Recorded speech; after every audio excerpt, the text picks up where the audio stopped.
முதல் படத்துல நம்ம எல்லாருமே எவ்வளவு ரசிச்சோமோ அதே அளவுக்கு 1% கம்மியாகாம அதை விட அதிகமா இப்ப வந்து ரசிச்சுட்டு இருக்கோம். அதை தாண்டி வெற்றி வந்தாலும் தோல்வி வந்தாலும் எதையுமே தலையில எடுத்துக்காம கரெக்டான பேலன்ஸ்ல அடுத்த படம் நான் வந்து என்னோட 100% கொடுப்பேன் அப்படின்னு சொல்லிட்டு எப்பவுமே ஓடிட்டு இருக்கிற பிஸியான ஒரு ஆக்டர். அதை தாண்டி அருமையான ஒரு மனிதன். நம்ம எல்லாருக்குமே வந்து தமிழ் சினிமால ஓகே எல்லாருக்குமே பிடிச்ச ஆக்டர்னா இவரோட பேர் தான் வரும். காதலிக்க நேரமில்லை படத்தோட கதாநாயகன் திரு ஜெயம் ரவி அவர்களை பேச அழைக்கிறேன்.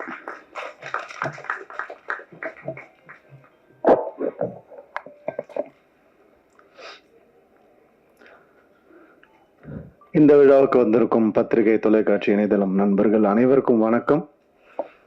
அழகான ஒரு மேடை, அது உங்களுக்கு பார்த்தாலே தெரியும்.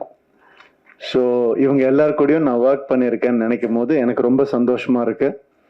அந்த அழகு படத்துலையும் அப்படியே வந்து நம்ம கேமிக் வந்து கேப்சர் பண்ணியிருக்காரு. ஒவ்வொருத்தருடைய எக்ஸ்பிரஷனையும் ஒவ்வொருத்தருடைய எமோஷனையும் அவ்வளோ அழகாக கேப்சர் பண்ணியிருக்காரு. அது கூடிய சீக்கிரம் நீங்கள் எல்லாரும் பார்க்க போறீங்க. மிகவும் ஒரு அழகான ஒரு கதை இந்த படம். இந்த படம் வந்துட்டு டைட்டிலே வந்து காதலிக்க நேரமில்லை பயங்கர கேட்சியாக இருந்துச்சு. அந்த நம்மளுடைய கிளாசிக் காதலிக்க நேரமில்லை அந்த டைட்டில் கிடைச்சது ரொம்ப சந்தோஷம்.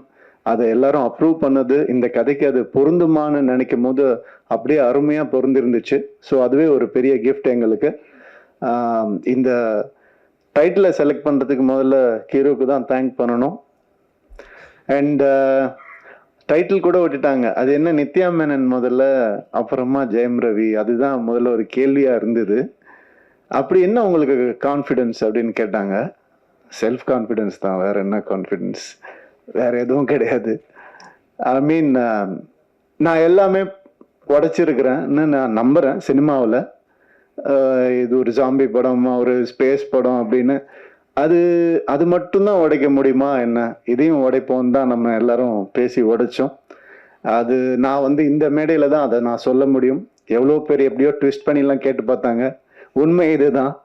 அண்ட் இந்த ஒரு விஷயம் மாறி இருக்கு அப்படின்னு நினைக்கும் போது எனக்கு பர்சனலா ஆஸ் அ ஹியூமனா, ஆக்டர்லாம் விட்டுருங்க, ஆஸ் அ ஹியூமனா எனக்கு ரொம்ப சந்தோஷமா இருக்கு. இது வந்து நான் ஷாருக் கான் சார் கிட்ட இருந்து தான் காப்பி அடித்தேன். அவர் தான் அவர் கம்பெனியில் முதல்ல ஹீரோயின் பேர் போடணும்னு ஆசைப்பட்டாரு. அதே மாதிரி நான் எப்பெல்லாம் பெண் இயக்குனர்களோட நான் வந்து நடிக்கிறேனோ, அப்போ ஒர்க் பண்ணுறனோ, அப்போ எல்லாம் இந்த மாதிரி பண்ணணும்னு நான் நினச்சிட்டு இருக்கேன். அதுக்கு சப்போர்ட் பண்ணவங்க எல்லாருக்கும், என் ஃபேன்ஸுக்கு எல்லாருக்குமே ரொம்ப ரொம்ப நன்றி. உண்மை என்னன்னா, இது ஒரு மாயையை பெண் ஆணுன்னு நம்ம கிரியேட் பண்ணி வச்சிருக்கோம்.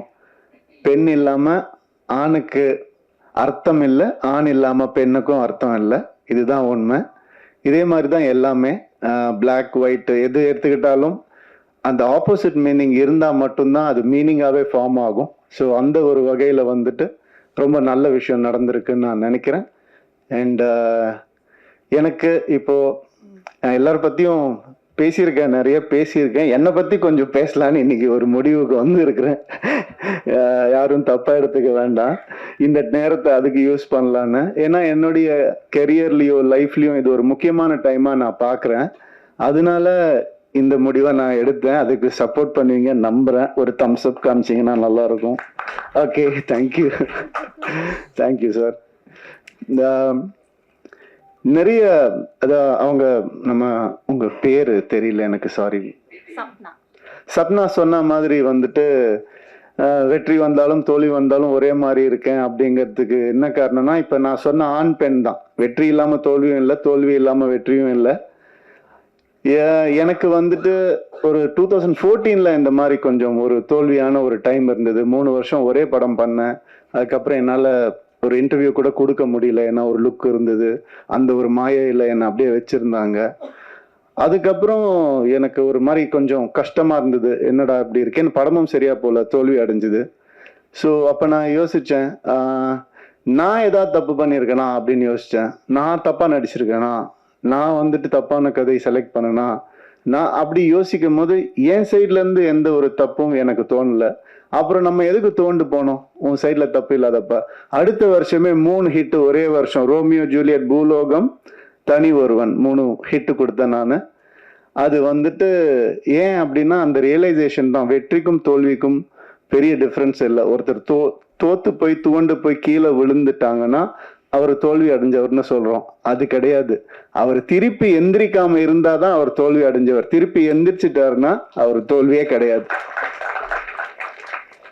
இந்த வருஷம் நான் திருப்பி எந்திரிப்பேன்னு சொல்ல வரேன், வேற ஒன்றும் இல்லை. Thank you so much. அதுக்கான நிறைய நல்ல படங்கள் ஒரு லிஸ்ட் என்கிட்ட இருக்கு, நல்ல லைனப்ஸ் என்கிட்ட இருக்கு, நல்ல திறமையான டைரக்டர்ஸ் என் கூட இருக்காங்க. அடுத்தது சுதா கொங்கரா மேம் கூட இன்னொரு படம் பண்றேன், பெண் இயக்குனர். ரொம்ப சந்தோஷமா இருக்கு. எனக்கு பெண் இயக்குனரை வேற எப்படி அட்ரஸ் பண்றதுன்னு தெரியல, அதனால அப்படிதான் நான் சொல்றேன். ஸோ அது ஒரு பெரிய டேர்ம் கிடையாது, டிரெக்டர், அவ்வளவுதான். ஸோ இந்த மாதிரி நிறைய நல்ல விஷயங்கள் என் லைஃப்ல நடந்துட்டு இருக்கு. ஒரு நல்ல மாற்றங்கள் நடந்துட்டு இருக்கு. கிளியரா திங்க் பண்ண முடியுது அண்ட் சந்தோஷமா இருக்கேன். Thank you so much. காதலிக்க நேரமில்லை பத்தி கொஞ்சம் பேசிடுறேன். இந்த படம் வந்துட்டு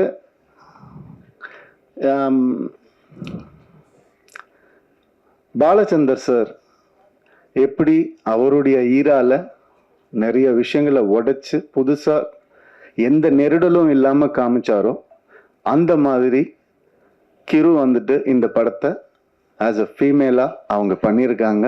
அவங்களுக்கு பாலச்சந்தர் சாருக்கு கிடைச்ச அந்த பேர் இந்த படத்து மூலமா கிடைக்கணும்னு நான் மனசார வேண்டிக்கிறேன். அண்ட் இந்த படம் பல உண்மைகளை வெளிக்கொண்டு வந்திருக்கு. உண்மைகள்லாம் ஒளிச்சு வச்ச உண்மைகள் கூட கிடையாது, நம்ம ஏத்துக்க முடியாத உண்மைகளை வந்துட்டு வெளிக்கொண்டு வந்திருக்கு. அண்ட் இந்த படம் இந்த ஜென்சி அப்படிலாம் நம்ம சொல்றோம் இல்லையா, அது வேற வழி இல்லை சார், நம்ம மாறிதான் ஆகணும்.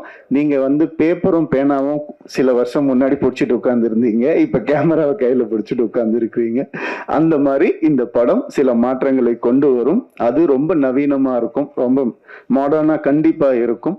அந்த சில கான்செப்ட்ஸ் வந்துட்டு சொல்றது வந்து மிக தைரியம் வேணும். எப்படி வந்துட்டு கிரு வந்துட்டு ஒரு டயலாக், அதாவது உங்க எல்லாத்தையும் வந்து உங்களுடைய எல்லா பிரச்சனையும் வந்துட்டு ஃபெமினிஸ்ட் ஆங்கிள் திணிக்காதீங்கன்னு ஒரு ஃபீமேல் டைரக்டர் சொல்லும் போது அதுக்கான வேல்யூ வந்துட்டு 100 மடங்கு அதிகமாகுது. ஸோ அதனால இந்த மாதிரி விஷயங்களை பேலன்ஸா சொல்லியிருக்கிற ஒரு படம் காதலிக்க நேரமில்லை. நிறைய வேல்யூஸை வந்துட்டு புதுசா சொல்லியிருக்கக்கூடிய ஒரு படம். நம்ம எப்பவுமே நம்ம லைஃப்ல சினிமா ஒரு பார்ட், அதை யாராலையும் மறுக்கவே முடியாது.